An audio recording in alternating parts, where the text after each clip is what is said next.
ओम अज्ञानतिमिरान्धस्य ज्ञानाञ्जनशलाकया चक्षुरुन्मीलितं येन तस्मै श्री गुरुवे नमः। हरे कृष्ण। आज गीता श्रृंखला के 33वें सत्र में आप सभी भक्तों का हार्दिक स्वागत है। आज हम श्रीमद् भगवद गीता के दूसरे अध्याय के श्लोक क्रमांक 4 का अध्ययन करेंगे। अर्जुनवाच कथं भीष्महं संख्ये द्रोणं च मधुसूदन इच्छोभि प्रतियोच्चामि पूजार्वः वरिसूदन।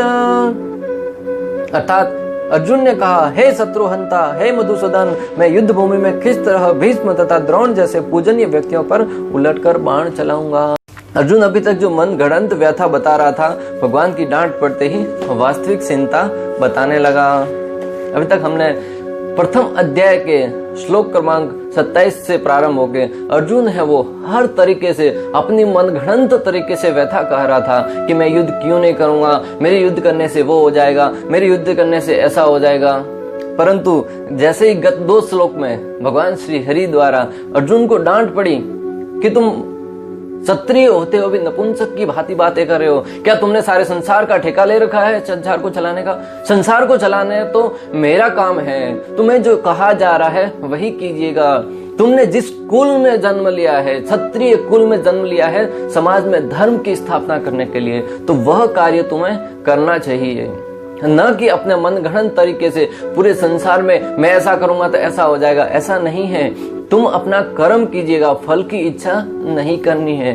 तो यहाँ पे जैसे ही भगवान ने अर्जुन को डांट पड़ी, तुरंत अर्जुन है वो अपनी असली प्रॉब्लम है वो बताने लगा। क्या बताने लगा? कि मैं अपने गुरुदेव भीष्म पितामह और द्रोणाचार्य, इन दोनों महानुभावों का वध कैसे करूं? वो भले ही मुझ पर आक्रमण क्यों न कर ले, परंतु उलटकर मैं उन पर किस प्रकार वार कर सकता हूं। मधुसूदन कहकर कह रहे हैं कि तुमने मधु नामक राक्षस का तो वध किया, परंतु अंत में वापस कह रहे हैं अरिसूदन, क्या तुमने कभी अपने गुरुदेव या अपने वरिष्ठों पर तुमने कभी ऐसा उलटकर उनके ऊपर प्रहार किया? हालांकि वो अलग विषय है कि भगवान चाहते तो बता सकते थे कि हाँ, जब इस धरती से लीला समाप्त करने के बाद पलायन करूंगा तब मैं अपनी ही शक्ति से अपने ही कुल को विनाश करके पुनः मेरे धाम में लेके जाऊंगा। परंतु भगवान श्री हरि भविष्य के बारे में न बताते हुए उसे काल पर ही छोड़ देते हैं। अगर हमें तो थोड़ा सा भी ज्ञान होता है तो हम उसके विषय में बखान करने लगते हैं। भगवान श्री हरि सब जानते हुए भी सबको काल के ऊपर छोड़ देते हैं। पहले अर्जुन ऐसी बातें कर रहे थे जैसे पूरे संसार को चलाने का ठेका उसने ही ले रखा हो।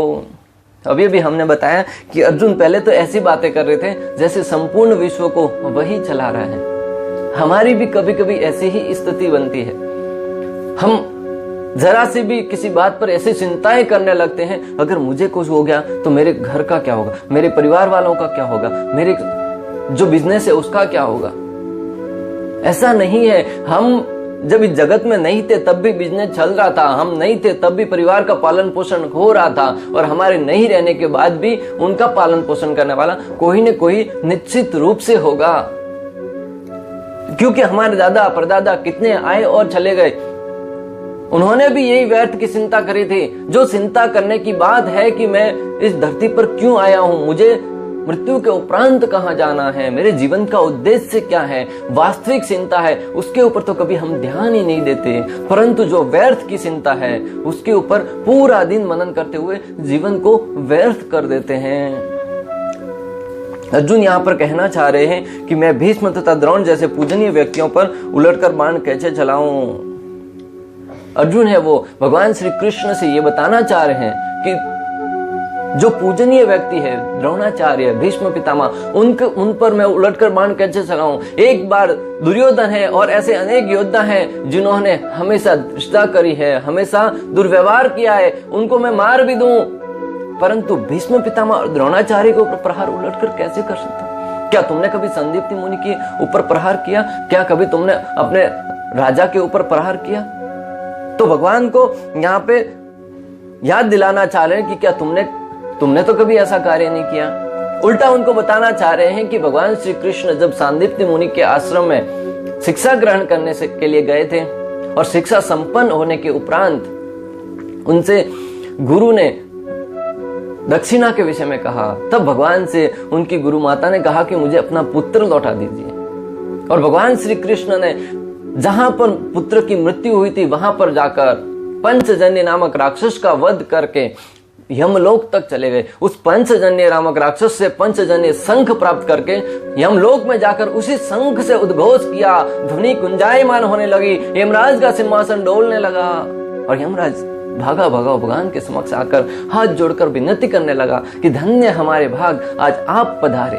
हमारी यमलोक है वो तो धन्य हो गया, परम पवित्र हो गया। भगवान श्री नारायण के शरण कमल यहाँ पे पड़ गए और भगवान श्री कृष्ण यमलोक में गए हुए अपने गुरु के पुत्र को भी वहां से बचाकर वापस लेके आए। तो अर्जुन भगवान को याद दिलाना चाह रहा है कि एक आप हैं जो अपने गुरु के मरे हुए पुत्र को भी वापस लौटा के लेके आए, और दूसरी तरफ मुझे कह रहे हैं कि अपने गुरु की हत्या कीजिए, अपने गुरु का वध कीजिए। क्या ये शोभनीय है? इसलिए तो पहले मधुसूदन शब्द का प्रयोग किया, बाद में वापस पुनः कहा कि अरिसूदना। यह सामान्य शिष्टाचार है कि गुरुजनों से वाग युद्ध भी न किया जाए। श्रील प्रभुपाद तात्पर्य में लिखते हैं कि सामान्य शिष्टाचार है कि अपने गुरुजन हैं उनसे कभी सामान्य बातों में भी उनसे वाग युद्ध यानी कि वार्तालाप में भी कभी उनसे उलझना नहीं चाहिए। जो उन्होंने कहा उसे हमारे जीवन के बारे में दिशा निर्देश समझते हुए उसका पालन करना चाहिए। उन्हें कभी हाँ हो सकता है कि कभी हम सत्य हो और गुरु जो बताना चाह रहे हैं वो हमें समझ में नहीं आ रहा है, हमारी दृष्टिकोण से वो हमें गलत लग रहा है, फिर भी उनका कभी भी उनके समक्ष उनका प्रतिकार न करें। ऐसा ही दृष्टांत आता है। एक बार वल्लभाचार्य वो रूप गोस्वामी के पास गए, वहां पर काफी समय तक उनके बीच वार्तालाप हुई। तब रूप गोस्वामी ने उनसे नम्र भाव से कहा कि मैं ये शास्त्र लिख रहा हूं, इनमें अगर आपको कुछ त्रुटि लग रही है, किसी सुधार की आवश्यकता है तो आप बताइएगा। वल्लभाचार्य ने पूरी पुस्तक पढ़ी, उसमें से एक श्लोक निकाला और कहा कि उसका भावार्थ है वो ऐसा होना चाहिए, उसको इस तरीके से परिभाषित किया जा सकता है। तुरंत रूप गोस्वामी ने अपनी गलती स्वीकार करी, हालांकि वो गलती थी भी नहीं, फिर भी उन्होंने वल्लभाचार्य के कहने पर उसको ठीक कर दिया तुरंत।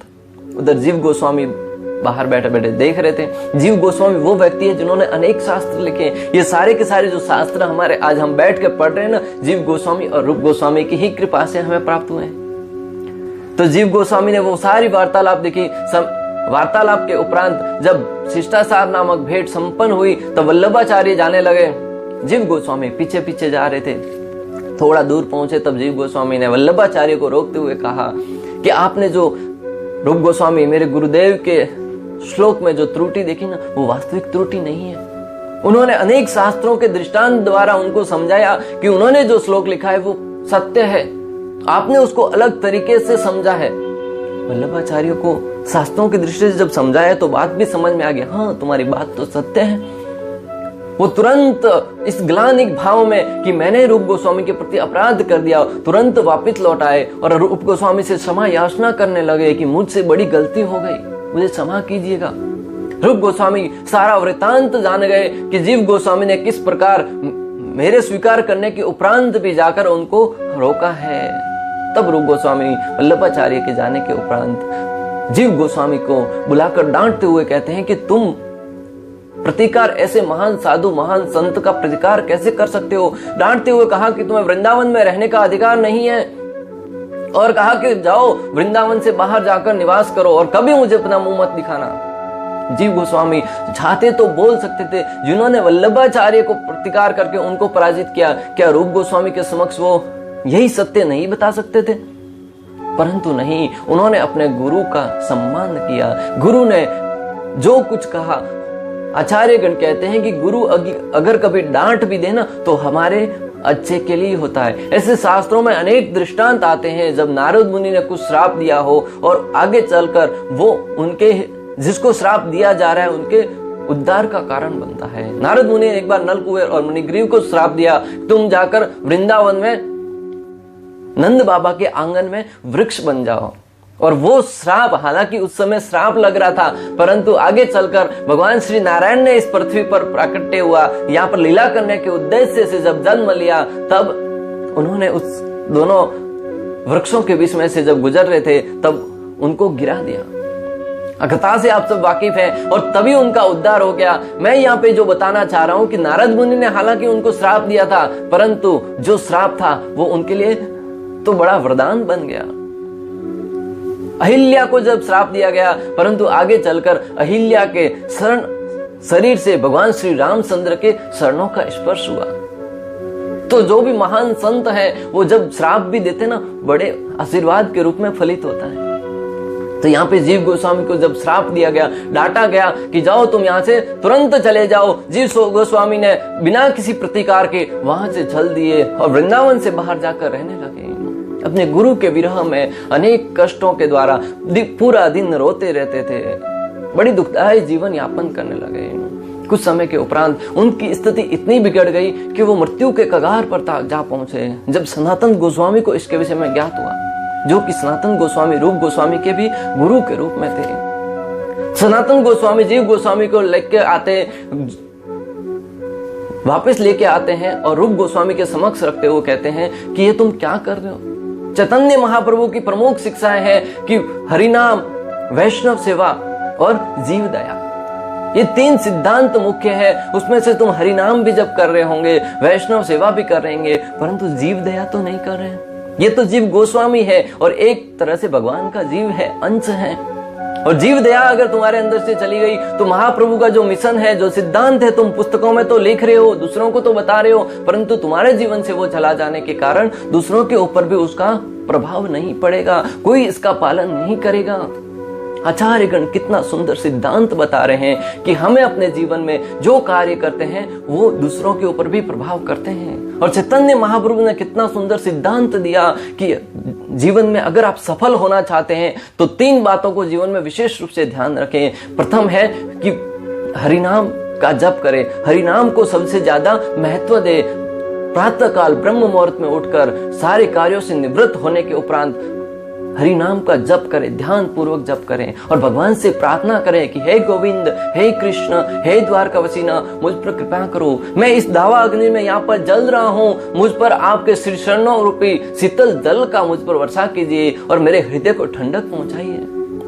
पहला सिद्धांत था कि हरि नाम का जप कीजिए। दूसरा है कि वैष्णव सेवा, भगवान के भक्तों की सेवा कीजिए, वैष्णवों की सेवा कीजिए। वैष्णवों की परिभाषा बताते हुए आचार्यगण कहते हैं कि वैष्णव कौन, कि जिसने भी कभी जीवन में एक बार भी श्री कृष्ण का नाम लिया हो ना, वह वैष्णव हो जाता है।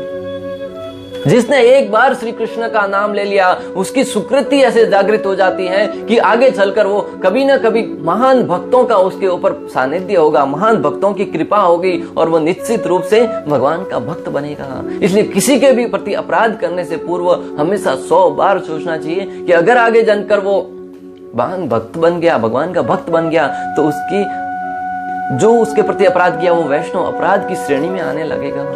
और तीसरा सिद्धांत कि जीव दया, जीवों के प्रति दया, चाहे जीव कोई भी हो, कुत्ता हो, बिल्ली हो, वगैरह वगैरह, किसी भी जीव के प्रति दया भाव दिखाना चाहिए। जब इस भाव से हम जीवन में रहेंगे तो निश्चित रूप से भगवान श्री हरि प्रसन्न हो जाएंगे। घंटों घंटों आरती कर लो, घंटों घंटों पूजा कर लो, परंतु अगर आपके मन में जीवों के प्रति दया है तो भगवान कहते हैं कि मैं जरूरी नहीं कि आपके समक्ष प्रकट होऊंगा, जरूरी नहीं है कि मेरे कृपा के आप पात्र बनेंगे, परंतु आपके अंदर अगर जीव दया है ना तो निश्चित रूप से हृदय कोमल होने के कारण भगवान आपके ऊपर कृपा करेंगे। आज गुरुओं का सम्मान नहीं करने के कारण हम दिव्य ज्ञान की अनुभूति नहीं कर पाते हैं। आज हम गुरुओं का सम्मान नहीं करने के कारण दिव्य ज्ञान की अनुभूति नहीं कर पाते हैं। जीव गोस्वामी ने अपने गुरु के सम्मान करने के कारण ही इतने शास्त्रों को लिखने की शक्ति प्राप्त हुई और दिव्य आनंद की अनुभूति करने लगे। आज हम अक्सर गुरुओं के प्रति हमारा व्यवहार कैसा बना हुआ है, भावुकता के स्तर पर हम बन गए। किसी को देखा बड़ा अच्छा बोल रहा है, मन में तुरंत भाव आ जाता है कि मैं गुरु बना लेता हूँ। ऐसे YouTube पे अनेक कमेंट आप पढ़ेंगे, बहुत सारे लोग ये कहते हैं जब उनको लेक्चर कोई अच्छा लगता है, गुरुजी मुझे तो आपका शिष्य बना लीजिए, गुरुजी मैं तो आपका शिष्य बनने के योग्य हूँ। अपने आप ने ही तय कर लिया कि मेरे अंदर योग्यता है कि आप मुझे शिष्य रूप में स्वीकार करें। गुरु की परिभाषा क्या होती है, गुरु को समर्पण करने का आपको जीवन में पालन क्या क्या करना पड़ेगा उसके विषय में कभी नहीं सोचा कि 4 नियम पालन करने पड़ेंगे। जीवन में कभी किसी प्रकार का नशा नहीं करना, जुआ नहीं खेलना, मांसाहार नहीं करना, पर स्त्री संग नहीं करना। ये सारे जब रूल्स पढ़ेंगे ना, तब गुरु से कहेंगे तुम रखो और तुम्हारे नियम तुम्हारे पास रखो। मेरे जीवन में जो इंद्रिय भोग में बाधा बनता है वो मुझे ऐसे गुरु की आवश्यकता नहीं है, परंतु भावुकता में आकर अक्सर कह देते हैं कि मुझे आपको गुरु बनाना है। तो मुझे समझने वाली बात है कि गुरु को सोच समझ कर बनाना चाहिए कि गुरु बना तो रहा हूं, लेकिन क्या गुरु के द्वारा बताए हुए सिद्धांतों का जीवन में पालन कर पाऊंगा कि नहीं। तो गुरु बनाने से पूर्व जो गुरु कह रहे हैं उसके ऊपर विचार करके उसे अपने जीवन में उतारने का प्रयास कीजिए। 1 वर्ष, 2 वर्ष, 3 वर्ष उसको जब अच्छे से आप निभाने लग जाए ना, तब आपके अंदर सुकृति होगी, आप पात्रता होगी कि आप गुरु से गुरु दीक्षा प्राप्त करें। वरना हम भावनाओं में आकर गुरु दीक्षा तो ले लेंगे, परंतु 1 महीना 2 महीने के बाद हम पुनः हमारी पुरानी आदतों में ढलने लगेंगे, जिससे गुरु को भी अपराध लगता है, हमें भी अपराध लगता है। शास्त्रों में साधु संघ का बड़ा महत्व बताया गया है। साधु संघ के बारे में भर भर कर अनेक दृष्टांत आते हैं कि किस प्रकार साधुओं के संग से हमारा जीवन परिवर्तित हो जाता है। वाल्मीकि ऋषि के विषय में कि रत्नाकर नाम का डाकू था, नारद मुनि के सानिध्य में एक बार आए और उनका जीवन परिवर्तित हो गया। डाकू से बड़े संत बन गए, जिनकी कृपा से हमें रामायण नामक महान ग्रंथ प्राप्त हुआ, जिसे पढ़कर हमारे हृदय की शुद्धता प्राप्त होती है। हम अपने व्यवहारिक जीवन में, अपने परिवार में किस प्रकार रहना है उसके विषय में समझ सकते हैं और अपने पारिवारिक जीवन में उसका पालन करके अच्छे से जीवन को यापन कर सकते हैं। और विशेष रूप से श्री रामचंद्र की लीलाओं को सुनकर हृदय को संतुष्ट और प्रसन्न कर सकते हैं, भगवत धाम जाने का रास्ता बना सकते हैं। अर्जुन अपने तर्क से गुरु का वध करने से मना कर रहे हैं, परंतु भगवान बताना चाह रहे हैं कि अमुक परिस्थिति में गुरु का भी त्याग किया जा सकता है। अर्जुन है यहाँ पर अपने तर्क से गुरु के विरुद्ध जाने से मना कर रहे हैं, परंतु भगवान श्री हरि बताना चाह रहे हैं कि अमुक परिस्थिति में जब गुरु है वो देश काल परिस्थिति के अनुसार, अगर कोई गुरु है वो अपने स्थिति से विमुख हो जाता है। मान लीजिए कोई व्यक्ति गुरु के पद तक आ गया और उन्होंने दीक्षा भी दे दी और जीवन में सर्वोच्च स्थिति को प्राप्त करने के रास्ते में अग्रसर है, परंतु दुर्घटनावश कहे या भगवान की लीला हो या किसी भी कारणवश वो व्यक्ति अपने पद से गिर जाता है, अपनी गरिमाओं को ठेस पहुंचा देता है, वो अपने सिद्धांतों के ऊपर कायम नहीं रहने के कारण उसका पतन हो जाता है। तो ऐसी स्थिति में शिष्य को ऐसा नहीं कि बैठकर रोने लगे भावुकता में, मैंने तो उनको गुरु बनाया था, गुरु का ही पतन हो गया, मैं तो साधुओं के ऊपर भरोसा ही करना छोड़ दिया, वो किसी व्यक्ति को गुरु नहीं बनाना चाहिए। जिस प्रकार हम जब फ्लाइट में सफर करते हैं ना, तब वहां पर अनेक प्रकार के सिद्धांत बताए होते हैं कि आपातकाल में किस प्रकार वहां से बाहर जाना है, परंतु कभी कभी दुर्घटना होती है, तब हम सुनते हैं कि सैकड़ों यात्रियों के साथ साथ जो क्रू मेंबर, जो एयर होस्टेज बता रही थी कि किस प्रकार आपातकाल की स्थिति में बाहर कूदना है, वो स्वयं भी उसके अंदर मर जाते हैं। यहाँ तक कि जो एरोप्लेन चलाने वाला है, पायलट है, वो भी उसमें मर जाता है। तब हमारे मन में कभी ऐसा विचार नहीं आता कि नहीं, मैं आगे से फ्लाइट में बैठूंगा ही नहीं। एक घटना को सुनने के उपरांत भी हम दूसरी फ्लाइट में बैठते हैं, क्योंकि ऐसी घटनाएं तो कभी कभार होती हैं। ठीक उसी प्रकार ऐसा नहीं है कि किसी एक व्यक्ति के पतन के कारण, उसके रास्ते से च्युत होने के कारण हम सारे साधुओं के ऊपर से ही भरोसा करना बंद कर दें।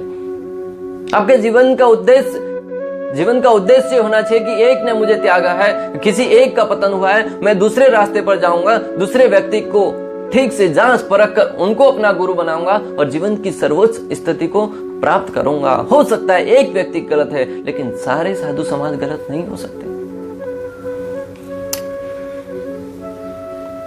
देश काल परिस्थिति के अनुसार नियमों का पालन करना होता है। ऐसा ही वर्णन आता है बलि महाराज के विषय में, आपने सुना होगा। जब वामन देव इस धरा पर आए और बलि महाराज से वार्तालाप करके क्योंकि जो बलि महाराज ने देवताओं का जो स्वर्ग लोक था वो प्राप्त कर लिया था और अभी यज्ञ कर रहे थे, तो देवताओं की माता के प्रार्थनाओं को सुनकर भगवान श्री नारायण ने उनके पुत्र के रूप में जन्म लिया और नन्हा सा वामन के रूप में प्रकट होकर बलि महाराज के पास भिक्षा मांगने के लिए जाते हैं। और बलि महाराज से जब भिक्षा मांगते हैं तब बलि महाराज के गुरु शुक्राचार्य बलि महाराज को समझाते हैं कि ये स्वयं विष्णु है जो तुम्हें धोखा देने के लिए आया है, जो तुम्हें ठगने के लिए आया है, तुम उन्हें कोई वर देने से मना कर दो। हालांकि अगर शास्त्रों के सिद्धांत को हम सिर्फ अपने मनगढ़ंत तरीके से सुनेंगे तो यहाँ पे गुरु का आदेश था बलि महाराज को कि उनको दान देने से मना कर दो, परंतु बलि महाराज ने एक न सुनी। यहां तक कि उन्होंने अपने गुरु का ही त्याग कर दिया। क्यों? क्योंकि गुरु भगवान के मिलने में उनके बीच में रोड़ा बन रहे थे। गुरु का कर्तव्य होना चाहिए कि वो जीव को ऐसी शिक्षा प्रदान दे, शास्त्रों द्वारा प्रदत्त ज्ञान प्रदान करे, जिससे वो श्री नारायण के श्री चरणों की सेवा में संलग्न हो सके। और यहाँ पे तो शुक्राचार्य अपने ही शिष्य को भोग की वस्तुओं में लिप्त रहने के लिए कह रहे हैं और कह रहे हैं कि नारायण से दूर हो जाओ। ऐसी स्थिति में बलि महाराज ने अपने गुरु का त्याग कर दिया। तो यहाँ इससे हम शिक्षा ले सकते हैं कि जीवन में जब गुरु कोई अपनी स्थिति के अनुरूप नहीं विपरीत कार्य करने लगे, तब ऐसी स्थिति में बिना किसी संकोच के आचार्यों के मार्गदर्शन में उस गुरु का त्याग करके, शुद्ध गुरु है उनका पर्यवेक्षण करके, गुरु साधु और शास्त्र की कसौटी पर कस के उनको अपना गुरु स्वीकार करके आध्यात्मिक मार्ग को पुनः आगे बढ़ाना चाहिए। प्रभु रामचंद्र ने भी ताड़का के स्त्री होते हुए भी मात्र और मात्र गुरु के कहने पर उसका वध कर दिया। बहुत ही विपरीत सिद्धांत है। एक तरफ कहा जा रहा है कि गुरु की बातों को पालन नहीं करने के कारण बलि महाराज ने गुरु का त्याग कर दिया, गुरु के सही ज्ञान नहीं देने के कारण। और दूसरी तरफ देखिएगा कि शास्त्रों में वर्णन आता है कि एक क्षत्रिय को युद्ध को चाहिए कि वो स्त्री पर, बालक पर, वृद्ध पर, गाय पर, ब्राह्मणों पर कभी प्रहार न करें। लेकिन यहाँ पर प्रभु श्री रामचंद्र अपने गुरु विश्वामित्र के कहने पर ताड़का नामक स्त्री पर भी प्रहार कर रहे हैं। एक दृष्टि से देखा जाए तो ये घृणित कार्य है, क्योंकि क्षत्रिय को शोभा नहीं देता कि वो स्त्री पर प्रहार करे। परंतु प्रभु श्री रामचंद्र को विश्वामित्र ने पहले ही कहा कि जो स्त्री के वेश में है ना, बड़ी दुखदाय है, बड़ी कष्टदाय है। अनेक व्यक्तियों का उन्होंने खून पिया है, अनेक व्यक्तियों का वध किया है। ये भूत पिशाचिनी है, ये कोई सामान्य स्त्री नहीं है। इसलिए इसको स्त्री समझकर जरा भी इस पर दया मत करना। तब प्रभु श्री रामचंद्र ने उस गुरु की वाणी को समझा कि ये किस दृष्टिकोण से बता रहे हैं और तुरंत उन्होंने उनका वध कर दिया। यहाँ पे प्रभु श्री रामचंद्र का उदाहरण है, बलि महाराज का उदाहरण है। इन दृष्टांतों द्वारा हम समझ सकते हैं कि किस प्रकार शास्त्रों के जो सिद्धांत है, शास्त्रों के जो नियम है, वो अलग अलग देश काल और परिस्थिति के अनुसार लागू हो सकते हैं। अगर हम अपनी बुद्धि से समझने का प्रयास करेंगे तो निश्चित रूप से भ्रमित हो जाएंगे कि जो प्रभु श्री रामचंद्र एक धर्मात्मा है, एक धर्म का आदर्श स्थापित करने का आए हैं, वही एक स्त्री पर हमला कर रहे हैं। और शास्त्रों में तो कहा गया है कि गुरु है, साधु है, ब्राह्मण है, गाय है, स्त्री है, बच्चे हैं, उन पर कभी प्रहार नहीं करना चाहिए। और स्वयं रामचंद्र तो ऐसा प्रहार कर रहे हैं, तो वो अपने आचरण द्वारा हमें क्या शिक्षा दे सकते हैं? इससे हम समझ सकते हैं कि शास्त्रों का सिद्धांत है वो बहुत ही गहन है। उसे समझने के लिए हमें गुरु की आवश्यकता होती है, साधु की आवश्यकता होती है, आचार्यों की आवश्यकता होती है, जो इसकी ठीक ठीक व्याख्या कर सके और हमें समझा सके कि किस परिस्थिति में कौन सा नियम लागू होता है और कौन सा कार्य किस उद्देश्य से किया गया। जब हम आचार्यों के मार्गदर्शन में शास्त्रों को पढ़ेंगे ना, शास्त्रों को समझने का प्रयास करेंगे ना, तो निश्चित रूप से वो ज्ञान है वो हमारे हृदय का शुद्धिकरण करेगा। और अगर हम अपने तरीके से पढ़ने का प्रयास करेंगे तो निश्चित रूप से वो हमारे जीवन में अनेक संकट उत्पन्न करेगा, अनेक प्रकार के भ्रम पैदा करेगा, जो निश्चित रूप से हमें गलत रास्ते पर लेके जाएगा। शास्त्रों में दुर्वासा मुनि और श्री कृष्ण का भी ऐसा वर्णन कथा आती है कि एक बार दुर्वासा मुनि है वो भगवान श्री कृष्ण के राज्य में पहुंचे और वहां पर श्री कृष्ण ने अनेक प्रकार से उनकी सेवा करी। दुर्वासा मुनि कभी तो कहते मुझे भोजन नहीं करना है और एकाएक कहने लगे कि मुझे खीर लाइए, खीर खाना है। जैसे ही भगवान श्री कृष्ण ने उनके लिए खीर पकाया, थोड़ा सा उसमें से खीर स्वीकार किया और बाकी का खीर है कृष्ण से कहा कि तुम अपने शरीर पर लगा दो। श्री कृष्ण ने बिना किसी झिझक के, बिना किसी संकोच के उसे अपने शरीर पर मल दिया। ये देखकर उनकी पटरानी थी वो हंसने लगी। तब दुर्वासा मुनि ने कहा कि इनके शरीर पर भी मल दीजिए। रुक्मिणी देवी के शरीर पर भी जैसे ही मल दिया, इतने पर भी दुर्वासा मुनि नहीं रुके। उन्होंने श्री कृष्ण और रुक्मिणी को बैल के रूप में आगे जोतकर उनके ऊपर बैठकर सवारी किया। जो एक अलग प्रकार का चक्रा होता था, उनके आगे बैल के रूप में जोतकर उसके ऊपर बैठकर उन्होंने उनका सवारी किया। और श्री कृष्ण ने प्रतिकार नहीं किया। जो श्री कृष्ण हर एक राक्षस का वध करते थे बिना किसी हिचकिचाहट के, वो यहाँ पे दुर्वासा मुनि के कहने पर उनके हर एक कार्य को करने के लिए ऐसे प्रेरित हो रहे जैसे वो उनके दास हैं। श्री कृष्ण हमें दर्शाना चाह रहे हैं, शिक्षा देना चाह रहे हैं कि ब्राह्मण का जीवन में क्या महत्व होना चाहिए, गुरु का क्या महत्व होना चाहिए। दुर्वासा मुनि है वो यहाँ पे एक ब्राह्मण के रूप में आए हैं और उनकी सेवा करने किस प्रकार की जाए, किस हद तक जाकर की जाए, ऐसा दृष्टांत श्री कृष्ण हमारे साथ प्रस्तुत कर रहे हैं। और वही श्री कृष्ण ने, दुर्वासा मुनि ने जब गलत भाव से उन्हीं के भक्त के जीवन में जाकर उन्हें दंड देने का प्रयास किया। अमरीश महाराज के पास दुर्वासा मुनि जब अमरीश महाराज के पास जाकर उनसे जो अपराध उन्होंने किया भी नहीं था उसके लिए उन्हें दंड देने के इरादे से जब राक्षस को प्रकट किया, तब भगवान श्री कृष्ण का सुदर्शन चक्र उस राक्षस का तो वध किया ही, साथ ही साथ दुर्वासा मुनि के पीछे लग गया और उन्होंने तीनों लोकों में भ्रमण करने के उपरांत भी उनका पीछा नहीं छोड़ा। और वही दुर्वासा मुनि जब लौटकर पुनः उसी भक्त के शरण में आकर गिरे ना, तब उनका संरक्षण हो पाया। मैं यहाँ पे बताना ये चाह रहा हूं कि श्री कृष्ण है, प्रभु श्री रामचंद्र है, अनेक आचार्य हैं, वो ये हमें ये बताना चाह रहे हैं कि किस नियम का जीवन में किस प्रकार पालन किया जाए, गुरु किस उद्देश्य से आपके समक्ष आए हैं और कैसी आपके साथ बर्ताव कर रहे हैं, उसके अनुसार आदान प्रदान किया जा सकता है। अर्जुन इस श्लोक में पुनः किस प्रकार युद्ध से प्लान किया जाए ऐसी बातें कर रहे हैं। तो इस श्लोक का निष्कर्ष यह निकलता है कि अर्जुन पुनः एक बार भगवान की डांट सुनने के उपरांत भी अलग तरीके से यहाँ पे बताना चाह रहे कि युद्ध से मैं पलायन कैसे करूं। ऐसे ही मन में विचार आ रहे हैं और इसी इच्छा से वो भगवान के समक्ष अपनी व्यथा कह रहे हैं। तो इस श्लोक में हमने अनेक प्रकार से समझा कि किस प्रकार इस श्लोक में गुरु का क्या महत्व बताया गया है, साधु का क्या महत्व बताया गया है, शास्त्रों का क्या महत्व बताया गया है। और उनको पढ़कर हम अगर गुरु के मार्गदर्शन में पढ़ेंगे तो निश्चित रूप से हमारा जीवन है वो क्लियर होगा। और अपने मनगढ़ंत तरीके से पढ़ेंगे तो अर्जुन की तरह भ्रमित हो जाएंगे। आगे चलकर अर्जुन है वो भगवान की शरणागति लेकर जब भगवान से ज्ञान अर्जित करेगा ना, तब उसके जीवन की सारी चिंताएं हैं वो मिट जाएगी और वो युद्ध के लिए तैयार हो जाएगा। इस प्रकार श्लोक क्रमांक 4 का भक्ति वेदांत तात्पर्य पूर्ण हुआ। अंत तक हमारे साथ बने रहने के लिए आप सभी का हृदय पूर्वक, प्रेम पूर्वक बहुत बहुत धन्यवाद। श्रील प्रभुपाद की जय। श्री श्री राधा गोपीनाथ भगवान की जय। श्यावर रामचंद्र भगवान की जय। श्रीमद् भगवद गीता की जय। हरे कृष्णा कृष्णा कृष्णा हरे हरे, हरे राम राम राम हरे हरे।